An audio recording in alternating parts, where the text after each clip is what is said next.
Melawan senjata Carson, bab 585. Mengingat ekspresi Carson yang telah memakannya habis-habis, ada bara api di dalam hati Darwin. Tetapi siapa yang membiarkan Carson adalah keponakannya. Dia hanya bisa menahannya. Yang penting aku merasa bahwa kakakku yang seperti boneka kayu berubah setelah bertemu dengan kakak iparku. Seluruh tubuh Epa hampir tergantung di atas tubuh Darwin. Tapi bagaimanapun berubah tidak masalah. Selama mereka berdua tidak benar-benar bercerai, hatiku ini juga bisa kembali tenang. Aku bilang padamu ya Epa, sejak kapan kamu menjadi begitu kepo? Dalam kesan Darwin, Epa jelas bukan orang yang tidak tahu aturan. Sialan. Epa mengangkat kakinya dan menendang Darwin. Aku hari ini masih ada satu syuting. Aku pergi duluan ya. Dia hanya melangkah satu langkah. Darwin menariknya kembali. Dia memandangnya. Cahaya lembut yang belum pernah dia lihat sebelumnya. Pada tatapannya, detak jantung Epa berdetak dan melonjak tak terkendali. Sialan. Pria sialan ini, dia tidak tahu betapa dia menyukainya. Epa memandangnya dengan tatapan seperti ini. Dia tidak sabar untuk melemparnya. Mana mungkin masih ada pemikiran untuk syuting. Memikirkan kekacauan ini, Epa tidak bisa menelan air liur. Dan suhu pipinya juga meningkat. Dia ingin cepat-cepat melakukan sesuatu. Setelah melakukannya, dia masih punya waktu untuk kembali syuting. Epa, luangkan waktu. Mari kita mendaftar akta nikah. Epa sudah menunggu lama. Menunggu satu kata kalimat seperti ini. Darwin, kau ini sedang melamarku? Pria ini terlalu berharap. Hanya dengan satu kalimat saja ingin dia menikah dengannya. Banyak bermimpi. Tapi Epa benar-benar sangat ingin langsung menyetujuinya. Biarkan dia menyukainya. Menduduki posisi Nyonya Darwin. Bukankah itu yang selalu dinanti-nantikannya? Sekarang setelah Darwin membuka mulut, apa alasan Epa untuk menolak? Tentu saja, Epa tidak bisa menemukan alasan untuk menolak. Jadi, menyetujuinya. Mulai sekarang, dia akan berada di sampingnya sebagai status Nyonya Darwin.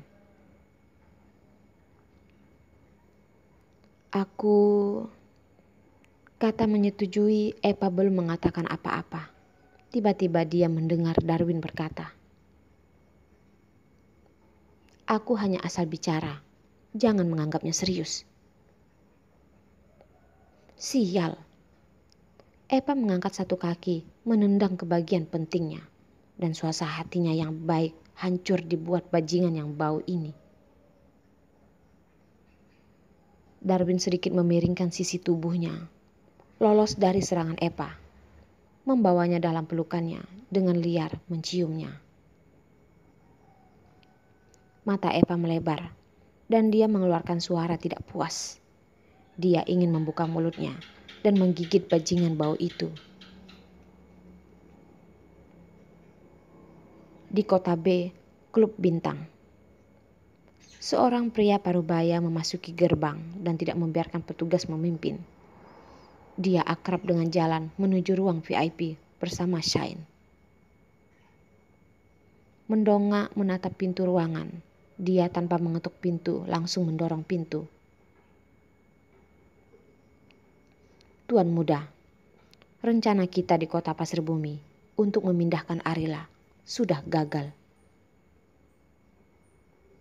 Ketika mendengar suara pria parubaya, Albi melihat ke belakang. Ekspresinya adalah kabut yang tidak bisa diekspresikan. "Apa katamu?" Pria parubaya itu dengan cepat menjelaskan. "Semua hal sebelumnya seperti yang Anda harapkan. Arila dan Carson pergi untuk mengurus perceraian. Barulah Carson mengirim ibu dan anak itu pergi. Kami juga mengirim orang untuk mengikuti mereka sesuai dengan rencana Anda. Tanpa menyebabkan perhatian Carson, semua ini dilakukan sesuai dengan perkiraan kami. Tapi berbicara tentang ini, pria parubaya itu memandang ke atas dan memandangi Albi. Dia memandang wajah suram Albi dan dia ketakutan, tidak berani melanjutkan. Tapi apa? Ekspresi dan suara Albi jauh lebih tenang. Sekarang masih ada waktu. Tidak ada yang tahu siapa rusa pada akhirnya akan mati di tangan siapa. Tapi dia tahu siapa yang terburu-buru, siapa yang berkemungkinan kecil untuk menang. Jadi dia harus tenang. Tidak boleh musuh belum menyerang, dia sendiri sudah kacau balau. Pria parubaya itu berkata, "Tetapi kami tidak menyangka bahwa Darwin akan pergi ke bandara dan mengirim prajurit khusus untuk menyergap di bandara. Ketika orang-orang kami bertindak, mereka semuanya ditangkap dan tidak ada yang tersisa. Arila dan yang lainnya sudah dengan lancar naik dan terbang ke New York.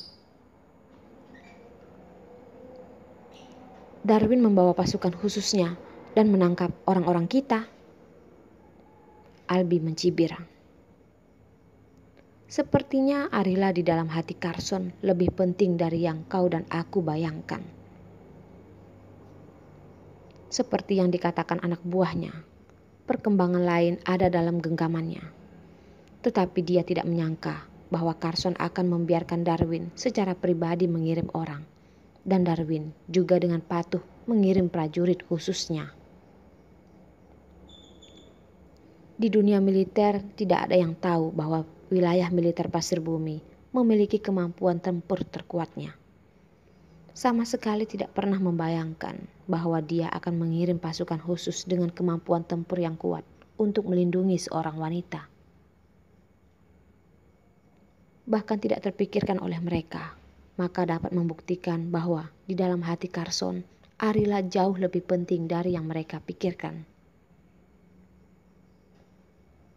Albi sekali lagi menegaskan bahwa Arila adalah senjatanya yang paling penting untuk melawan Carson. Senjata yang begitu penting, dia harus merebutnya. Tidak peduli berapapun bayarannya.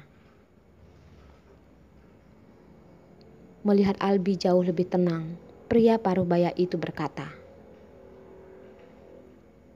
"Tuan muda, intersepsi bandara di kota pasir bumi gagal. Aku sudah mempersiapkan anak buah di New York. Sarang perusahaan grup SS ada di Amerika Serikat. Meskipun markas mereka telah pindah di kota pasir bumi, keluarga Carson juga telah kembali untuk menetap di kota pasir bumi. Tetapi jangan lupa bahwa kekuatan mereka di Amerika Serikat pasti tidak akan lebih lemah dibanding di kota pasir bumi." Inilah mengapa Albi jelas tahu bahwa kota pasir bumi adalah pusat dari dua kekuasaan keluarga Carson dan Darwin.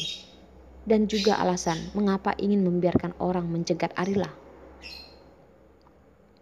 Karena dia tahu bahwa kesulitan mencegat di kota pasir bumi dan New York itu sama. Apalagi melakukannya di tempat yang jauh itu. Lebih baik menangkapnya di depan mata Carson sendiri. Hitung-hitung juga memberi pelajaran bagi Carson. Begitu Arila tiba di New York, di mana kekuatan keluarga Carson yang juga sangat kuat, Albi ingin merebut orang juga tidak akan begitu mudah. "Tuan muda, tenanglah. Anak buah di sana juga bawahan kita yang paling hebat. Di sana sudah tidak ada pengawalan militer Darwin. Carson diperkirakan juga tidak akan menyangka kita akan mulai menyerang mereka lagi. kita dapat menyerangnya, membuatnya tak dapat berkutik. Tidak berkutik. Albi menyela lelaki paruh baya itu dan marah. Apakah menurutmu otak Carson sesederhana dirimu? Pria paruh baya itu berkata. Tuan muda, Albi juga berkata. Di kota Pasir Bumi, Carson akan membiarkan Darwin sendiri mengantarnya pergi. Di Amerika Serikat, dia pasti sudah sepenuhnya siap. Pemikiranku yang terlalu dangkal. Kalau begitu, sekarang aku akan mengirim beberapa orang untuk membiarkan mereka menemukan cara untuk mencegat mereka sebelum bawahan Carson menjemputnya. Letakkan semua hal dengan jelas dalam satu kali. Maka kita harus melakukan yang terbaik untuk mengatasi persiapan Carson. Pria itu terlalu sulit untuk ditangani.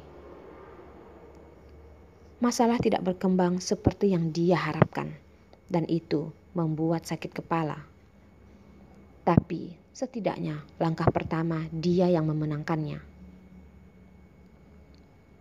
Carson tidak mengizinkannya meninggalkan kota Pasir Bumi, tapi dia dengan mudah pergi dan saat ini berada di kota B, tempat di mana keluarganya memiliki kekuatan yang sangat besar.